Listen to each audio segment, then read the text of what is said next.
Namaste, good morning. Prayer is when you talk to God and meditation is when you listen to God. जब आप भगवान से अपनी बातें कहना चाहते हैं, ईश्वर को कुछ बताना चाहते हैं, तब आप करते हैं प्रार्थना। और जब आपको भगवान से जुड़ना होता है, उन्हें सुनना होता है, तब इसके लिए मेडिटेशन यानी ध्यान से अच्छा कुछ भी नहीं है। क्योंकि कहते हैं योग का अर्थ ही होता है मिलन, जो आत्मा को परमात्मा से जोड़ दे वही योग है। और इस योग में 8 चरण होते हैं: यम, नियम, आसन, प्राणायाम, प्रत्याहार, धारणा, ध्यान और समाधि। तो आज बात होने वाली है 7वें चरण की यानी ध्यान की। तो इस ध्यान में, मेडिटेशन में क्या कुछ हम सीख सकते हैं, क्या कुछ हम कर सकते हैं, इसके लिए चलिए बुला लेते हैं अपनी योगा एक्सपर्ट अन्नपूर्णा टिकरिहा जी से और उनसे जानेंगे मेडिटेशन में आज हम क्या करने वाले हैं। अन्नपूर्णा जी, योगा टाइम में आपका बहुत बहुत स्वागत है। नमस्कार साधना जी। नमस्ते अन्नपूर्णा जी। तो मेडिटेशन के बारे में हमने एक बार और बात की हुई है, हमने ब्रह्म योग के बारे में आपसे सीखा था। तो आज के इस एपिसोड में हम मेडिटेशन के कौन से गुण सीखने वाले हैं? साधना जी, बहुत सारे ऐसे लोग तो होंगे मेडिटेशन करते हैं, मेडिटेशन के बहुत सारे तरीके होते हैं, अलग अलग तरीके से लोग करते हैं, लेकिन उसका मेन सार होता है कि किसी एक बिंदु पर अपना ध्यान केंद्रित करना और अपने मन को एकाग्र करते हुए अपने मन को, अपने चित्त को शून्य करना और अपनी आत्मा को परमात्मा से जोड़ लेना, अपनी जो मन की बात है उन्हें परमात्मा को सौंप देना। तो साधना जी, बहुत सारे ऐसे लोग होंगे जो जप, ध्यान, माला फेरना, बहुत सारे ऐसे चीज़ करते हैं, लेकिन जब तक उनका मन परमात्मा में नहीं लग पाता, एक बिंदु पर एकाग्र नहीं हो पाता, तो ऐसे लोगों के लिए हमारे कबीरदास जी ने भी बहुत अच्छी एक लाइन कही है: माला फेरत जुग भया, फिरा न मन का फेर, कर का मन का डारी दे, मन का फेर। अर्थात कोई व्यक्ति लंबे समय तक अपने हाथ में माला लेकर जप करता रहे, लेकिन अगर उनके मन की जो हलचल है वो शांत नहीं होती, उनका मन एकाग्र नहीं हो पाता, तो ऐसे व्यक्ति को कबीरदास जी सलाह देते हैं कि वे माला फेरना छोड़कर अपनी जो मन की मोतियों जैसी जो बिंदु है उसको केंद्रित करें और उसे फेरें। जी बिल्कुल अन्नपूर्णा जी, आपने सटीक बात कही है कि जो हमारे मन में हलचल चल रही होती है, जितनी सकारात्मक ऊर्जा जो होती है वो एक तरफ हो जाती है, जितनी नकारात्मकता रहती है वो इधर उधर कहीं ना होकर हमारे दिमाग को हमेशा डिस्ट्रैक्ट करती रहती है। तो ये जो डिस्ट्रैक्शन होता है ये इंसान को मेंटली वीक बनाता है। तो लेकिन मेडिटेशन एक ऐसी प्रक्रिया है, एक ऐसी विद्या है जो आपको मेंटली स्ट्रांग भी बनाती है और फिजिकली भी आपको फिट बनाती है। तो चलिए शुरुआत करते हैं फिर। तो हम प्रेयर करने के बाद अपनी आँख को नहीं खोलेंगे। तो आप जब मेडिटेशन शुरू करने जाएंगे, अभी जब हम प्रार्थना करने जाएंगे, तो आप ऐसे आसनाओं का चयन करें जिसमें आप लंबे समय तक बैठ सके और मेडिटेशन कर सके। क्योंकि हम प्रेयर के बाद आंख नहीं खोलेंगे, हम सिर्फ आपको कमांड देते रहेंगे और आपको उस कमांड के साथ अपने मन को एकाग्र करना है। क्योंकि हम जब ध्यान करने जाते हैं तो हम देखते हैं कि आसपास जैसे कोई भी चीज़ें हलचल होती तो हमारा ध्यान टूटने लगता है। तो आप जब ध्यान करने बैठेंगे तो आप उस रूम का, उस जगह का माहौल थोड़ा सा ऐसे डार्कनेस टाइप का रखें कि आपकी आंख ना खुले। क्योंकि जब हम आंख बंद करते हैं तो कहीं ना कहीं हमारे दिमाग में बहुत सारे थॉट्स आते हैं। जब मन एकाग्र होता है तो थोड़ी बहुत आवाज़ में हमारा मन डिस्ट्रैक्ट होने लगता है। तो आप ऐसे जगह का चुनाव करें कि आप वहाँ पर आराम से मेडिटेशन कर सकें और जितनी भी बाहरी चीज़ों की आवाज़ है वो आपको सुनाई ना दे। जी बिल्कुल, वातावरण बिल्कुल शांत होना चाहिए, स्वच्छ होना चाहिए। इसलिए सुबह सुबह अगर आप करते हैं तो बहुत अच्छी बात होती है। तो चलिए फिर भगवान से मिलन की इस जर्नी में, इस मेडिटेशन के सफ़र में हमारे साथ जुड़ जाइए और ध्यान के साथ शुरुआत करते हैं। साधना जी, और एक सलाह देना चाहूँगी, जो जिनको मेडिटेशन बहुत पसंद है या फिर जिनको मानसिक रूप से काफ़ी ऐसी परेशानियाँ झेलनी पड़ती है, तो ऐसे लोगों के लिए एक सलाह ज़रूर है। अगर आप ब्रह्म मुहूर्त यानी कि सूर्योदय से 2 घंटे पहले मेडिटेशन करते हैं, ध्यान करते हैं, तो यह आपके लिए काफ़ी फ़ायदेमंद होता है। और कहते हैं कि ब्रह्म मुहूर्त में कोई भी अगर ध्यान करता है तो उनका जो डायरेक्ट कनेक्शन भगवान से बनता है। लोग कम होते हैं तो उस समय वाइब्रेशंस काफ़ी पॉजिटिव होती है, और जब हम कोई भी थॉट्स अपने मन में रखते हैं तो डायरेक्टली वो हमारी परमात्मा तक पहुंचाती है। तो अगर आप सुबह इस ध्यान साधना को करते हैं तो ये इसके फ़ायदे आपको बहुत ही जल्द मिलेंगे। चलिए, तो आप ज्ञान मुद्रा में रख सकते हैं हाथ, या फिर इस प्रकार से देखिए फिंगर को लॉक करके अंगूठे को इस प्रकार से जोड़ते हुए आप इस मुद्रा का भी चयन कर सकते हैं। अगर आपको पद्मासन में नहीं बैठते बन रहा है लंबे समय तक, तो आप सिंपल सुखासन में बैठ जाएंगे। देखिए इस प्रकार से सुखासन में बैठ सकते हैं आप, लेकिन ध्यान रखेंगे आप अपने कमर को नहीं मोड़ेंगे, कमर सीधी रखेंगे। चलिए, आंखें बंद कर लेंगे, शरीर को पूरा ढीला छोड़ देंगे। एक बार लंबी गहरी श्वास लेंगे और श्वास छोड़ेंगे। एक बार ओम का उच्चारण, इन्हेल,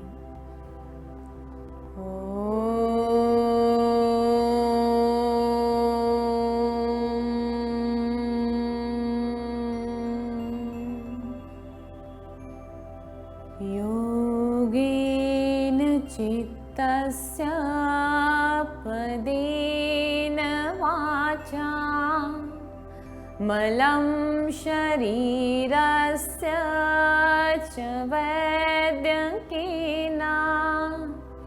योपाकरोत्तं प्रवरं मुनीना पतञ्जलिं प्राञ्जलिरानतोऽस्मि आबहुपुरुषाकारं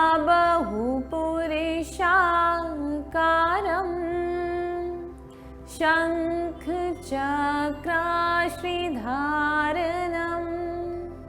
सहस्रारशिरसं श्वेतं प्रणमामि पतञ्जलिं, प्रणमामि पतञ्जलिं, प्रणमामि पतञ्जलिं। हरि ओम। एक बार लंबी गहरी सांस लेंगे और सांस छोड़ेंगे। ध्यान रखेंगे आपको आंखें नहीं खोलनी है, यहीं से आपकी जो ध्यान की स्थिति है वो शुरू हो जाती है। आप अपने शरीर को पूर्ण रूप से ढीला छोड़ देंगे, कमर पूर्ण रूप से सीधी रखेंगे। अब अपने ध्यान को अपनी थर्ड आई आज्ञा चक्र यानी कि दोनों भौहों के बीच लेकर जाएंगे। जब हम ध्यान करने जा रहे हैं तो आप अपनी परमात्मा की छवि अपने आँखों के सामने रखेंगे। आंखें बंद ही रखेंगे, लेकिन ऐसा भाव करेंगे कि आपके आँखों के सामने आपके इष्ट देव, आपके परमात्मा सामने विराजित हैं और आप उनकी छवि को निहार रहे हैं। आप अपनी आत्मा को उस परमात्मा से मिला रहे हैं। ध्यान रखेंगे जब आप इस स्थिति में बने रहेंगे तो आपके जो भावार्थ है, आपकी जो मन की भावनाएं हैं, वो पूर्ण रूप से पवित्र, शुद्ध और एक भक्ति योग का जो भाव है वो बना रहें। क्योंकि जब हम अपनी आत्मा को परमात्मा से मिलाते हैं तो हमारा मन पूर्ण रूप से शुद्ध होना चाहिए, मन सकारात्मक होना चाहिए। तभी हम अपनी मन की बात अपनी परमात्मा से कह पाते हैं। आपका पूरा ध्यान अपने आज्ञा चक्र पर ही रखेंगे। देखेंगे धीरे धीरे आपके आज्ञा चक्र पर आपको भारीपन जैसा महसूस होने लगेगा। धीरे धीरे मन शांत और शिथिल होने लगेगा। बहुत सारे ऐसे लोग होंगे जो ध्यान केंद्रित नहीं कर पा रहे होंगे। वो मेरी बातों को तो सुन पा रहे हैं, लेकिन अपने मन को केंद्रित नहीं कर पा रहे हैं उस एक बिंदु पर, उस परमात्मा पर।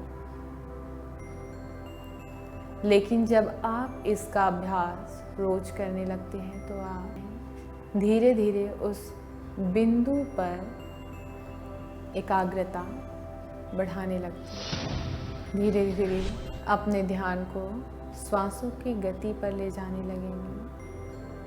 देखेंगे जब आप ध्यान की स्थिति पर थोड़ी देर बने रहेंगे तो आपकी जो श्वासों की गति है वे धीमी होने लगती है। योगश्चित्त वृत्ति निरोध, यानी कि अगर आपकी चित्त की वृत्तियाँ शून्य हो जाती है तो यही योग है।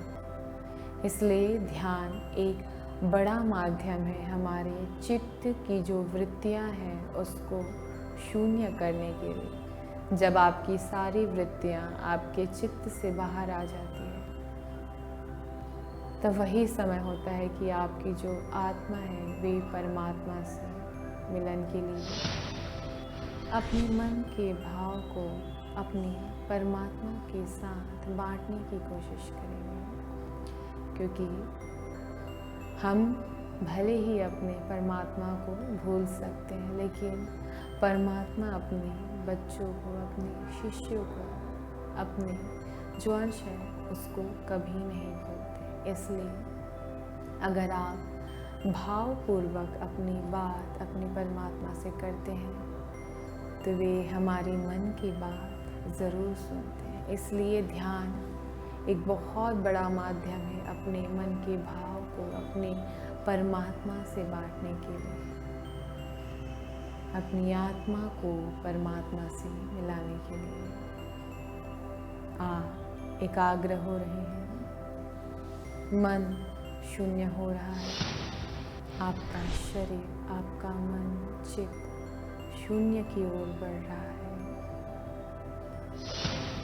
पूरा ध्यान आज्ञा चक्र पर ही रखेंगे।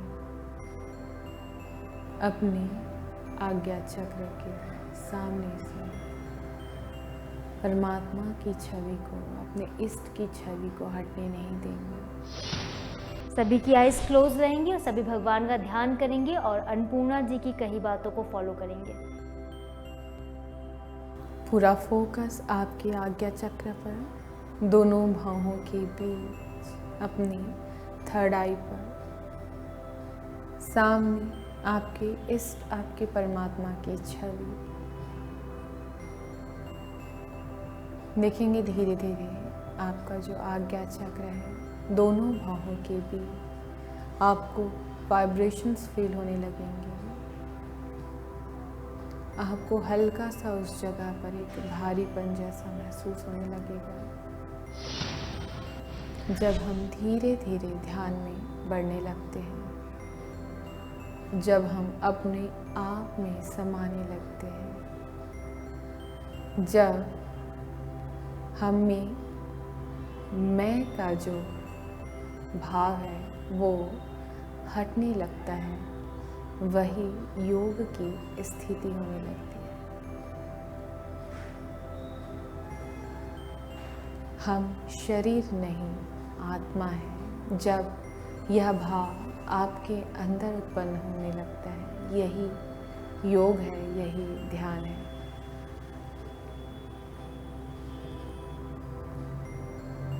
जिस प्रकार से हम कपड़े के पुराने होने पर हम उसे फेंक कर नए कपड़े धारण करते हैं, वैसे ही हमारी आत्मा अजर अमर है। जब हमारा शरीर जर्जर होने लगता है, जब वह वृद्ध होने लगता है, तो वह शरीर त्याग कर दूसरा शरीर धारण कर लेता है। इसलिए आपको हमेशा यह ज्ञात होना चाहिए कि आप शरीर नहीं, आत्मा है। आपके अंदर कभी मैं का भाव नहीं होना चाहिए, क्योंकि ये जो शरीर है क्षणिक है, क्षण भंगुर है। इसके बूढ़े हो जाने पर, इसके जर्जर हो जाने पर यह आत्मा आपके शरीर को छोड़कर दूसरा शरीर धारण कर लेती है। लेकिन आप इस जीवन में जो भी कर्म संस्कार बनाते हैं, वे आपके अगले जन्म में कर्मफल के रूप में आपको दूसरे जीवन पर मिलते हैं। इसलिए कहते हैं कि आप अपना जीवन योगमय बनाएं, अपने मन को शुद्ध रखें, भाव शुद्ध रखें, और आपको हमेशा यह ज्ञात हो कि आप शरीर नहीं, आत्मा है। आपको यह मानव जीवन अपनी आत्मा की मुक्ति के लिए मिली है, अपने कर्म संस्कार को शून्य करने के लिए मिली है। अगर आप अपने जीवन में कर्म संस्कार बनाते हैं तो आपका दूसरा जन्म होना निश्चित है। इसलिए अपने भाव को शुद्ध करते हुए परमात्मा की भक्ति में अपनी आत्मा को परमात्मा में जोड़ने से लग जाए। मन शांत, चित्त शांत, पूरा भाव परमात्मा की। चलिए अब हम यहीं प्रार्थना की ओर बढ़ते हैं। आंखें बंद ही रखेंगे। 3 बार ओम का उच्चारण। इनहेल।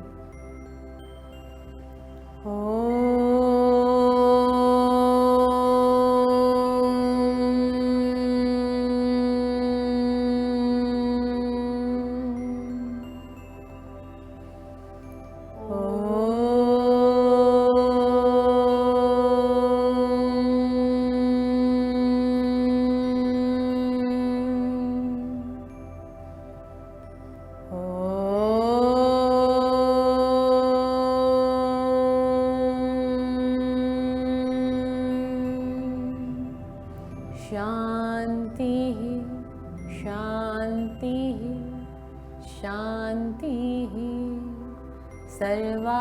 सर्वारिष्टस्तु शांतिरभवतु। एक बार लंबी गहरी सांस लेंगे, सांस छोड़ेंगे। दोनों हथेलियों को आपस में रब करेंगे। इस उत्पन्न ऊर्जा को अपने आँख, अपने चेहरे और पूरे शरीर पर लगाएंगे।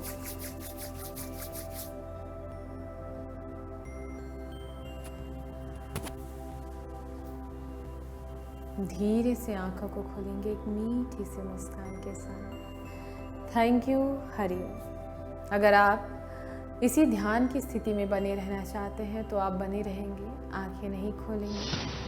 जी अन्नपूर्णा जी, अगर लोग कंटिन्यू करना चाहते हैं तो वो इसे आगे भी कंटिन्यू कर सकते हैं जितनी क्षमता है उनकी। जिनको अगर स्पाइन में कोई दिक्कत नहीं है, जिनकी कमर झुकती नहीं है और वो ज़्यादा टाइम तक ऐसे पैरों को मोड़कर बैठ सकते हैं, पद्मासन में, सुखासन में बैठ सकते हैं, तो कंटिन्यू कर सकते हैं। तो चलिए अभी मेडिटेशन के बाद, जैसे अभी मैंने कहा कि कंधे जिनके नहीं झुकते, तो कुछ लोग ऐसे होंगे जिनको यहाँ पे कंधों में भी अकड़न आ गई होगी काफ़ी देर तक बैठे बैठे, तो इन्हें भी पहले रिलैक्स कर लेते हैं, कंधों को, अपने हाथ को थोड़ा सा फ्री कर लेते हैं।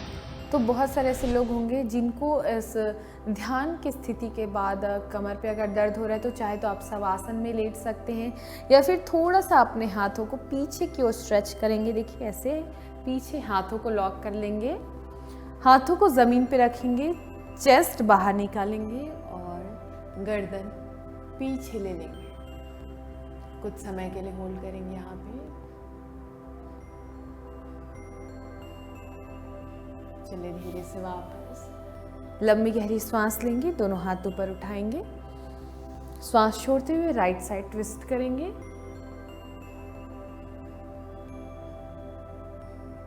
अपने चीन को शोल्डर के पैरेलल लाने की कोशिश करेंगे। चलिए दूसरी तरफ लंबी गहरी सांस लेंगे, सांस छोड़ते हुए लेफ्ट साइड जाएंगे।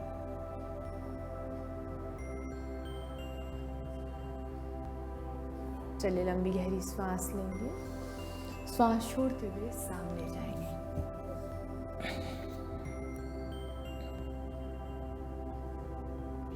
चलिए धीरे से वापस। उम्मीद करते हैं कि आपको इस आसन से काफ़ी रिलैक्सेशन मिली। जी, और अब कंधे और हाथ को भी काफ़ी रिलैक्सेशन मिल चुका है। साथ ही इस आसन के बाद अन्नपूर्णा जी अब बात आती है health tips of the day की। तो आज का कौन सा टिप हमें आप हमारे दर्शकों को और मुझे बताने वाली हैं जो सेहत के लिए बहुत फ़ायदेमंद है?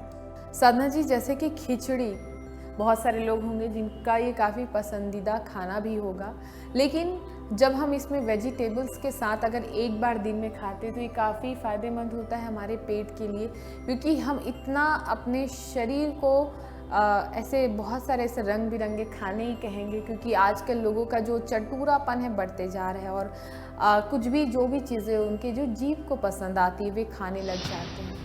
जी अन्नपूर्णा जी, बिल्कुल सही कहा आपने। आजकल की जो जनरेशन है वो चटपटे खाने की तरफ ज़्यादा भागती है, तो हमेशा हमारा जो खान पान होता है, जो ये चटपटा खाना, डिलीशियस स्ट्रीट फूड, ये सारी जो चीज़ें होती हैं हमें ज़्यादा लुभाती हैं। और चटपटा खाना, डिलीशियस स्ट्रीट फूड, ये सारी जो चीज़ें होती हैं हमें ज़्यादा लुभाती हैं और इनके चक्कर में ही हम अपनी सेहत को ख़राब करते हैं। लेकिन जो वेजिटेबल्स होते हैं, सब्जियों की तरफ हम बहुत ही कम जाते हैं और आजकल के जो बच्चे होते हैं ये तो बिल्कुल भूल ही गए हैं सब्जियां खाना की। सब्जियों में लेकिन कितना पौष्टिक होती है सब्जियां, भाजियां कितनी अच्छी होती है, लेकिन इन चीज़ों को खाना उन्हें अच्छा नहीं लगता क्योंकि ये टेस्टी नहीं लगते हैं। जी, जैसे कि खिचड़ी जो होती है हमारे शरीर को, ये होता है कि जब हम खिचड़ी का जो सेवन करते हैं तो हमारे पेट को कम टाइम मिलता है पचाने के लिए और काफ़ी जल्दी पच जाता है, तो इससे कहीं ना कहीं हमारे अमाशय को भी रेस्ट मिलता है। और जब हम कंटिन्यू में खाते रहते हैं तो दिन भर हमारी जो अमाशय पचाने का कार्य करती रहती है, जिसके कारण बहुत सारे ऐसे लोग होंगे जिनको कॉन्स्टिपेशन, कब्ज, ऐसी समस्या हमेशा बनी रहती है क्योंकि हम उसे रेस्ट करने का टाइम नहीं देते।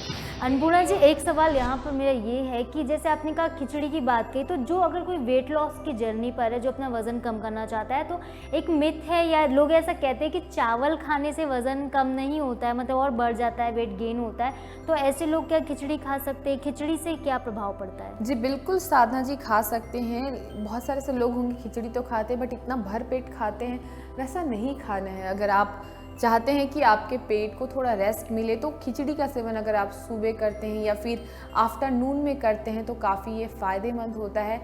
लेकिन जिनको रोटी की बहुत ज़्यादा लत है, यानी जो दिन भर रोटी ही खाते हैं, जो कभी चावल नहीं खाते, तो हाँ, उस कंडीशन में कहीं ना कहीं उनका वेट बढ़ जाता है। तो साधना जी, बहुत सारे ऐसे लोग होंगे जो रोटी खाते हैं, मतलब पूरे सुबह से लेकर रात तक के रूटीन में उनका अगर रोटी ही रहता है और कभी चावल वो नहीं खाते, तो हाँ, उस कंडीशन में कभी कभी ऐसे लोगों का वेट बढ़ सकता है। लेकिन जो रोज़ चावल ऐसा कोई खाते हैं तो उसमें डरने वाली बात नहीं है। अगर वे खिचड़ी का सेवन करते हैं तो वो काफ़ी फ़ायदेमंद होता है। और खिचड़ी के साथ अगर इसमें आप सब्जियां मिला लेते हैं तो ये आपके लिए और डबल मुनाफा हो सकता है, सोने पे सुहागा हो सकता है। तो चलिए फिलहाल के लिए अपने सेहत के सफ़रनामे को हम यहाँ पर समाप्त करते हैं। मुझे अन्नपूर्णा टिकरिया जी और कैमरा पर्सन संजीव सिन्हा को दीजिए इजाज़त। कल फिर मिलेंगे नए एपिसोड में, तब तक के लिए नमस्कार।